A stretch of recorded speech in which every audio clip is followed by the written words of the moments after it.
हुन्छ आदरणीय मित्रहरू, यो चाहिँ हाम्रो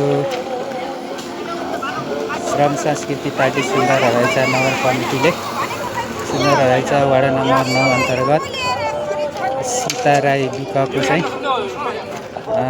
एकजना पीडित हुनुहुँदो रहेछ, एकजना दिदी। उहाँले चाहिँ यो टहरो पनि आफै बारबेर गरेर बस्न नसकेको एकल महिला होइन, श्रीमान बितिसकेको हुनाले चाहिँ हामी सबै श्रम संस्कृति पार्टीको साथीहरू चाहिँ मिलेर यहाँनिर श्रमदाताहरू अस्ति यहाँ बाँस ल्याउने कामहरू भयो र आजको शनिबार चाहिँ ठ्याक्कै यहाँनिर सिमेन्टहरू ल्याएर यो भुइँ ढलान टाटीको कामहरू भइरहेको छ मित्रहरू। अहिले हेर्नुहोस् यहाँनिर यस्तो चाहिँ कामहरू भइरहेको अवस्था छ र यो पुरा भइसकेपछि पनि तपाईँहरूलाई चाहिँ अब देखाउने कोसिस गर्नेछु। हाम्रो श्रमदाताहरूले चाहिँ यसरी आफ्नो चाहिँ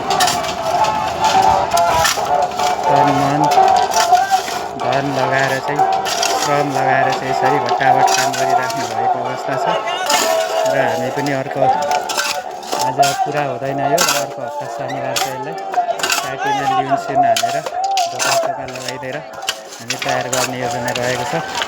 यस्तो छ। हस् त, धन्यवाद मित्रहरू।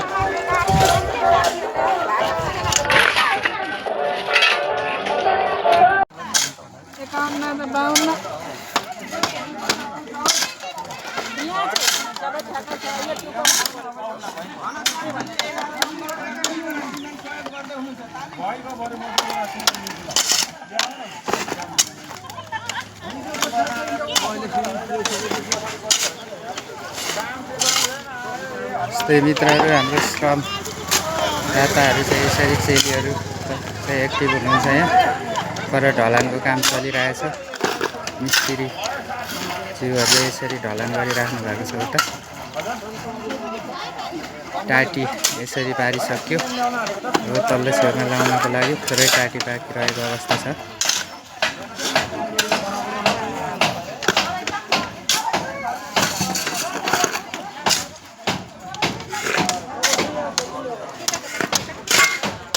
यसको लागि टाटी हाम्रो यहाँ तयारी भइरहेको अवस्था छ।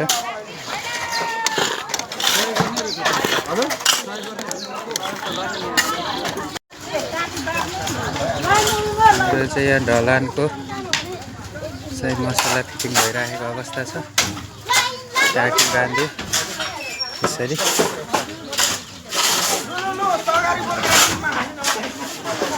घर यसरी तयार भयो।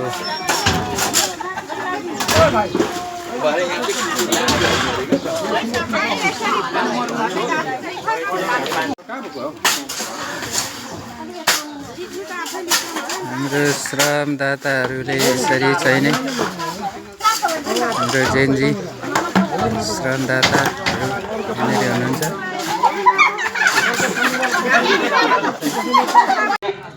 यस्तो यहाँ चाहिँ टाटी साटी ढलानको कामहरू भइरहेको छ मित्रहरू। यसरी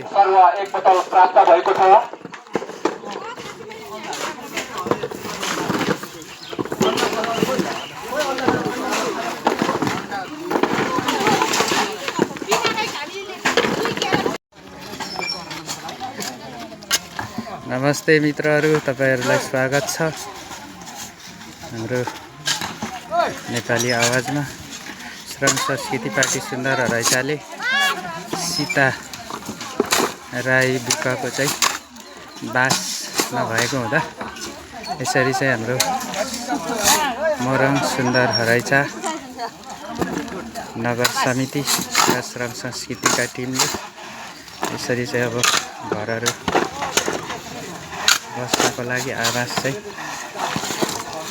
आर्थिक सहयोग जुटाएर तपाईको चाहिँ स्वयं श्रमदाताहरूले चाहिँ फिल्डमा यसरी श्रम गरेर चाहिँ तरिकाले चाहिँ हामीले घर निर्माण आज यति टाटी र भित्र भुइँढलान गरेका छौँ र आज शनिबार चाहिँ हामीले यसै गरी क्रमशः चाहिँ तपाईँको